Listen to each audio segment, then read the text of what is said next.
I just want to be like everyone else. People who don't fit seek. The seekers are those that don't fit. Shannon L. Alder.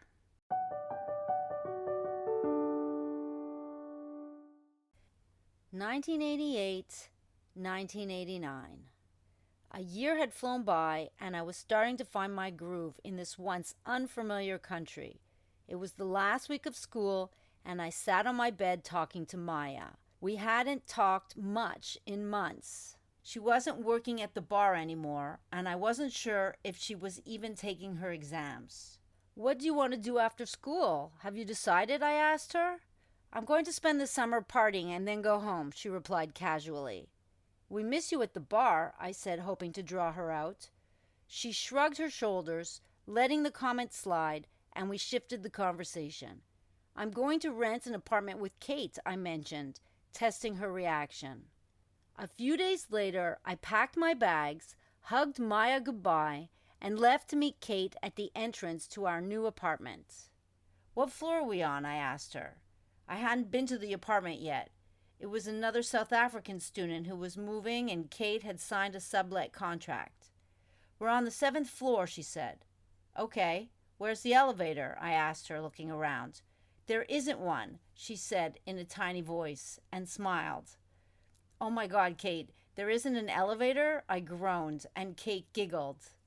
"Yes, I know. That is why it was cheaper," she answered in her thick South African accent. We started to heave the bags up one stair at a time, the sound echoing against each concrete step. "We needed to be smarter and get help for this," I whimpered to her.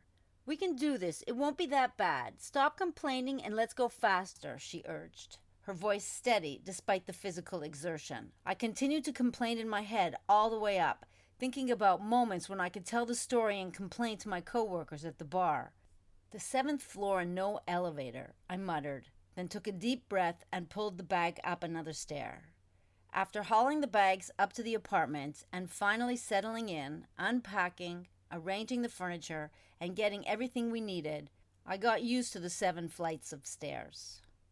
Kate dedicated most of her free time to working at a second-hand bookstore, nestled on the 2nd floor of an old wooden building with stained windows and broken floorboards. I often stopped by to visit her before heading to my shift at the bar. "Ugh, the smell in here is awful, Kate. How can you stand it?" I said, overcome by the scent of dust, mold, and musty old books. Kate was a bookworm who spent hours engrossed in books. She looked up at me and smiled, seemingly unfazed by the smell, and happily engaged in a deep discussion with the store owner. Despite our differing interests, I found Kate's quiet disposition cute, and I liked her quirky sense of humor, which she expressed in a discreet manner. I found it easy to connect with her. Kate immersed herself in the world of literature while I worked at the bar saving up money, but the party scenes were getting repetitive for me. I had enrolled in a Hebrew class, an ulpan, offered by Kibbutz Yisrael in the north near Afula, and I was waiting for it to begin. I wanted to immerse myself in Israeli life, and I was even more determined now to learn their language so I could make friends.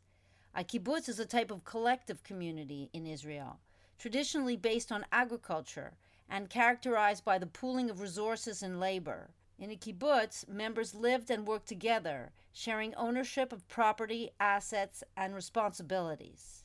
Historically, kibbutzim, plural for kibbutz, were established as part of the Zionist movement, with the goal of creating self-sufficient agricultural communities that also defended its borders from outside enemy attacks.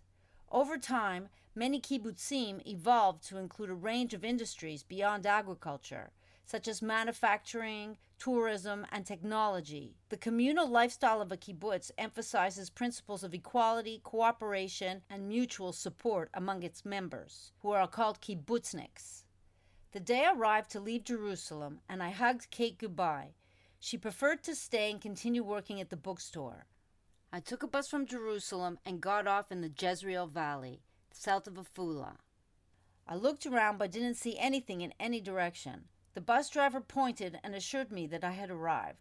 "I can only see fields around me," I said to myself, panicking. Hesitantly, I started to walk up a road under the scorching sun.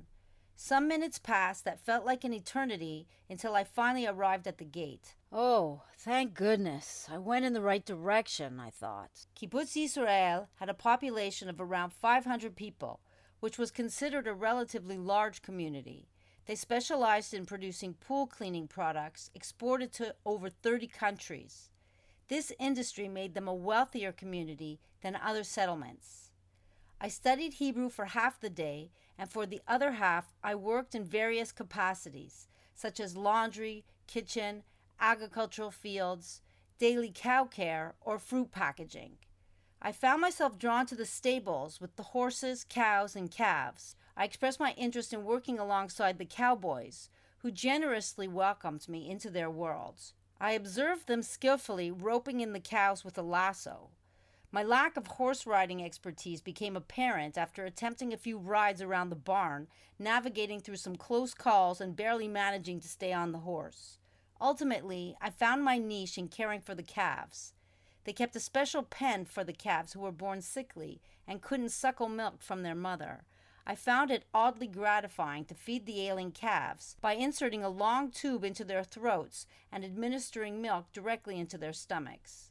Among the cowboys, I developed a crush on Sammy, and our connection extended to slow dances in darkly lit rooms during the weekend socials. However, when it came time to round up the cows, his focus shifted entirely, leaving no room for flirtation. This puzzling behavior continued whenever we saw each other in public. During lunch, he walked by me carrying his tray of food from the kitchen and went to sit with his peers, acting as if he had never spoken to me in his life. When you live on a kibbutz, everyone knows everything about your life. So when a young man has feelings for a volunteer, everyone will talk about it. Not talking to me in public was Sammy's way of protecting himself from the gossip. I wondered whether he just didn't like me enough, and I was once again chasing the wrong boy. I didn't stand up for myself and insist that he invite me to his table. Rather, I continued to eat with the other volunteers, feeling like a second-class citizen. The Israelis in Jerusalem were much friendlier to me. These kibbutznik have a strange way of treating someone they like, I thought, as I watched him go by. Despite his public indifference, I always made myself available for the slow dances, never questioning the erosion of my self-esteem and how it was affecting my confidence. I never felt comfortable enough to confront him about it. I just waited for Saturday nights when I could meet him at the social and spend time with him in the darkness, and then sneak back to his room, while the next day at breakfast, he was back to pretending he'd never spent time with me. Not long after we met, I watched Sammy and his peers, recent high school graduates, enter the army. I observed them transform from civilians to soldiers. I watched them from the sidelines as they underwent this huge life change. I was so impatient to grasp the language and integrate into the culture that bound them together, so I applied for extra homework from my teacher. "Shalom," I called out, waving outside her window after dinner. "Lainey, what are you doing here?" my teacher asked. "I was wondering if you could give me some extra homework so that I could improve faster," I requested sheepishly. "My goodness, why do you need more homework? You are already doing so well in class," she said. "I know, but I want to be able to talk to the others in Hebrew so they will accept me into their group," I answered. It wasn't the norm for a volunteer on a kibbutz to want extra studies, but I was on a mission, and I felt the more I studied, the closer I got to my goal of assimilation. I started wondering if Sammy refused to acknowledge me in front of his friends because I was Canadian. In Canada, life was comfortable, with different priorities. The youth there didn't face the realities of war. Feeling the need to align myself with those my age, after completing the Hebrew classes, I enlisted in the Israeli army. I believed that this step would earn me respect and acceptance among my peers.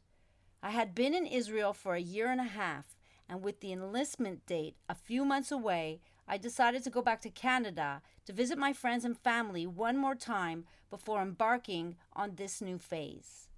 The time I spent visiting in Canada before my enlistment flew by quickly. When the day arrived for my return to Israel, I faced the reality of my decision and was flooded with feelings of nervousness and distress. Tears streamed down my face as I continuously packed and unpacked my bags, an outward manifestation of my anxiety. In a moment of emotional turmoil, my mother offered a valuable lesson. Often, we make life-changing decisions months in advance, thinking rationally about our choices. However, when the time comes to act on them, we start to feel the weight of these decisions, she told me. My mother's wisdom taught me that once I committed myself by paying the money, booking the flights, and making the arrangements, I might have been scared out of my wits, but I already set the wheels in motion. Now all I had to do was follow the plan that my rational mind had created before the fear took hold. This was my reality on that day, terrified, engaged in repetitive packing and unpacking, and uncertain of how I would handle whatever awaited me. My mother's words showed me that my parents supported even my most extreme life choices, such as joining the Israeli army. The day I left Canada, my flight was in the evening. I cried the whole day. The tears didn't stop, expressing the deep emotional turmoil within me. Saying goodbye to my friends marked the end of a chapter. My life was moving me away from them. Once I got on the flight later that evening, the tears stopped. I have always loved that feeling when you are flying away from one way of life toward a new one that you have not yet lived. It is like being in no man's land. There is this peaceful place in the middle where you have time to get yourself together. Endings are hard, and the sadness needs to be felt, but there's also the fear of new beginnings and the fear of what lies ahead. I had the time on this long international flight to reflect on where I had been, but also get myself emotionally ready to where I was going next. There will come a moment in your life when you will be strong enough to enter the next phase. But first, you have to stop and take a moment in between to be at peace with yourself and who you have become and what you have accomplished. Honor it, celebrate it, and then move on.